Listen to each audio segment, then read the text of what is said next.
The broadcast is now starting. All attendees are in listen-only mode. Okay, everyone, I believe we are ready to begin.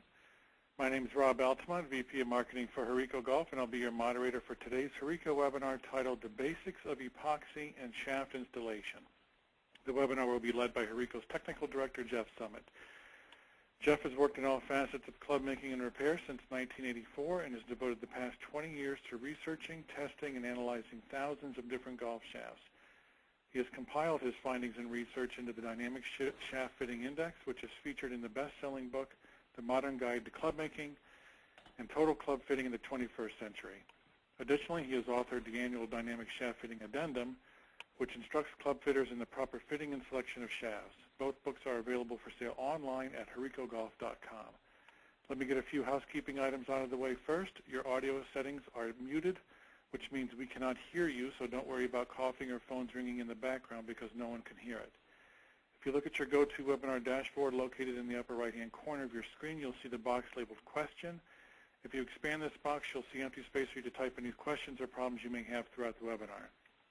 And just a quick addition to that, type in any questions that you have throughout Jeff's talk. We're not going to get to any kind of questions until the end, but as the questions come to you, just feel free to type them in and I'll get to everything at the end. Because we have limited time, we are saving the question and answer period for the end. When Jeff has completed his talk, feel free to type any questions you may have and I'll make sure, time providing, we'll get to them. If for any reason you must leave the webinar, don't worry, it is being recorded and you'll be sent an email with a link to the MP3 and slideshow of the complete webinar. With that, I'd like to turn it over to Hirekos Golf's Technical Director, Jeff Summitt. Take it away, Jeff. Thank you, Rob, and thank you all today for attending. In our last webinar, let me switch the page here.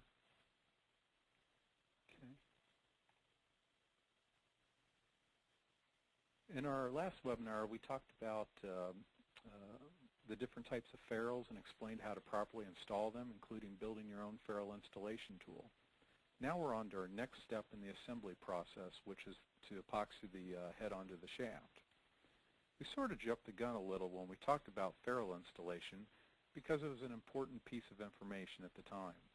I mentioned that it may be helpful if there was some epoxy on the shaft tip to lubricate and assist twisting and sliding the ferrule into place and to secure it after the epoxy cures.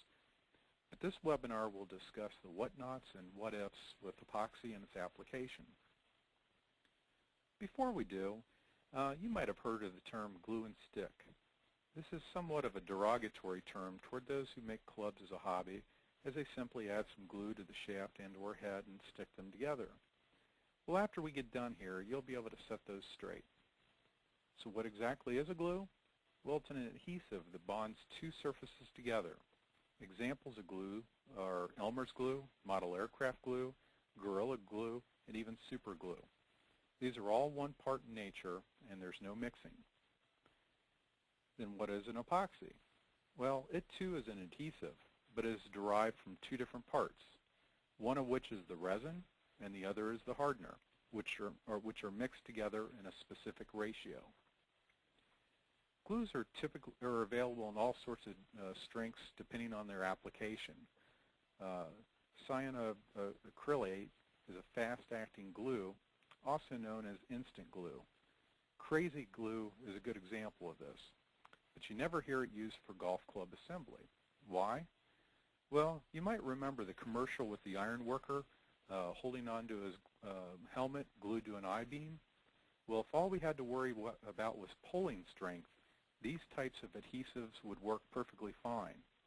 But we have to worry about the twisting strength, or what is referred to as shear strength, which is a measurement of the ability to resist torsional force along the axis of the bonding surface. Instant glues often have low shear strength and are more brittle than slow-setting epoxies. I believe the only commercially available one-part adhesive for the golf club industry was called Royal Onyx. However, I don't see it in any other people's component catalogs anymore, at least for the last couple of years. I tested this product a few years ago when it was first made available, and I declined to sell it to fellow club makers. So I don't suggest using any type of glue to bond a golf club to a shaft. Reserve the use of any type of glue for loose medallions or decorative parts, if even at all. So those who are using glue deservedly should get a bad rap. What we're going to talk about exclusively are epoxies for the bonding of a head onto any type of shaft. There are quite possibly thousands of epoxies that are commercially available. So which ones are safe for golf club assembly? Well, let me say that there's two principles that you need to understand. First, you want to create a long-lasting bond between the head and the shaft. As a club maker, you're responsible for what you build and repair. So it's important you do all you can do to ensure that the club will stay intact. Failure to do so can result into someone getting injured and that person coming back to you for some sort of restitution. This might come as a surprise, but the second principle you want to have in an epoxy is that you can remove the head from the shaft when called for. In some cases, a customer may want to experiment with another shaft. So it's important that the breakdown temperature is not too high that you'll damage the shaft or head during the removal. I remember several years ago a customer had problems with a particular set of steel shafted irons, and I offered my services to take them apart. Now realize I've taken literally thousands upon thousands of clubs apart, so this wasn't my first rodeo, but I had never had so much difficult time trying to remove a shaft from a club head. Finally, I called the customer up to see how he secured the club together, as I thought he might have crimped the shaft or something along those lines. Well, he replied that he used JB Weld. It was only seconds later I told him to pick up his clubs, and I just hope he liked the way they were, because no one was going to reshaft them. You see, JB Weld has a breakdown temperature of 500 degrees, while shafting epoxies sold by component manufacturers break down in the 260-degree range. Now, the club maker did follow rule number 1, because those heads were not going to fly off that shaft. But he did not follow the second principle in allowing for its removal. This is the very reason I would rely only on epoxies available from reputable component suppliers, as they have been thoroughly tested and put through the paces. Okay, let's discuss the different types of epoxies that you have available to you. There are two basic classifications, with the first being slow set, or what is generally known as 24-hour. The name should imply how long you should wait until you hit the ball.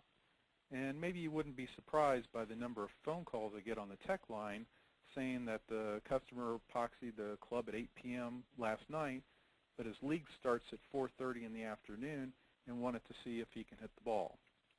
Well, my answer never wavers on this. 24 hours means 24 hours, no exceptions. You're better